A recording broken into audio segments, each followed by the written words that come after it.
A nice technique for a fringe is tassels, which I'm going to build at the base of the work.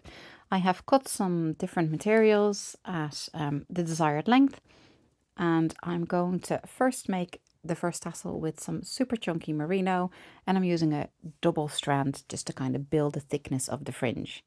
I'm finding the middle of this strand, and I'm going to work on the first 2 warp threads. I'm going to place that middle on top of warp thread number 1 and 2. I'm lifting number 1 up, and I'm bringing the strands for the tassel underneath that and back to the front. Now I'm lifting up warp thread number 2, and I'm bringing the right side of the tassel from right to left around that warp thread and pull it out. So the tassel pieces will come out between the 2 warp threads, and you'll have the loop at the top where it's connected. Even them out so that they're similar in length, and then gently bring it down to sit on top of the twining that you've created.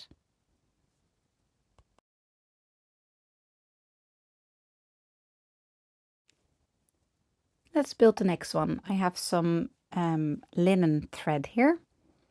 Again, I'm finding the middle, and I'm going to place it on warp thread number 3 and 4. I'm lifting the warp thread on the left and bringing the left strand of this around that and back out the front.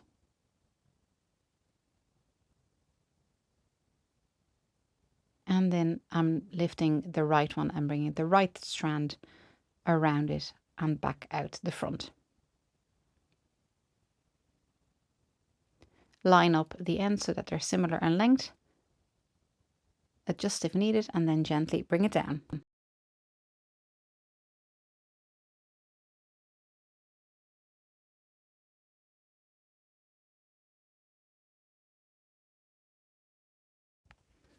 For the third tassel, we're going back to the super chunky merino. Again, a double strand, and we're going to fill the whole row. So find the middle again and place it on top of warp thread number 5 and 6 in this case. The left strands go under warp thread number 5 and back out to the front. And the right strands go under warp thread number 6 and back out to the front. Even out the lengths and then gently bring it down.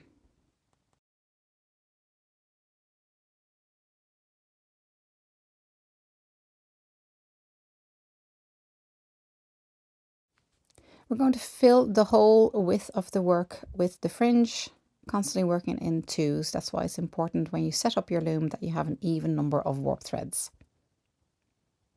I like using a combination of materials for the fringe, but you can of course stick with one material or one colour. To really build up the volume and the impact of the fringe, we're going to add a second layer of tassels.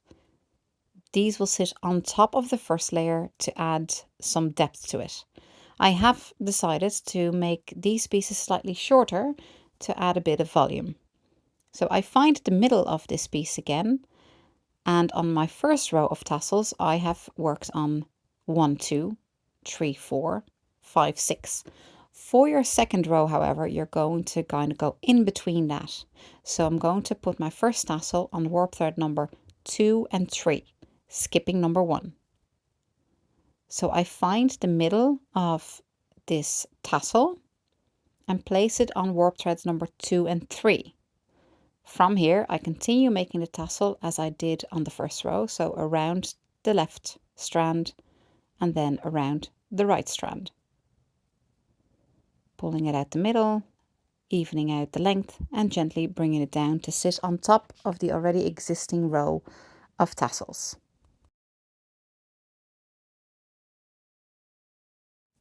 I do the same thing now with the next piece, so I am going to go onto warp threads number 4 and 5.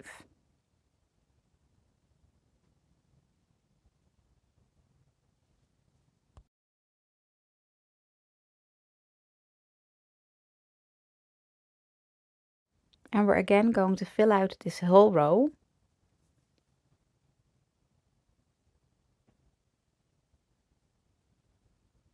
Which means that at the end you'll be left with one spare warp thread that you haven't used in this row, just like you did at the start of the row. And with that second row done, I feel this fringe is finished. It has lots of different materials and colours and different layers, so we are ready to move on to the next step.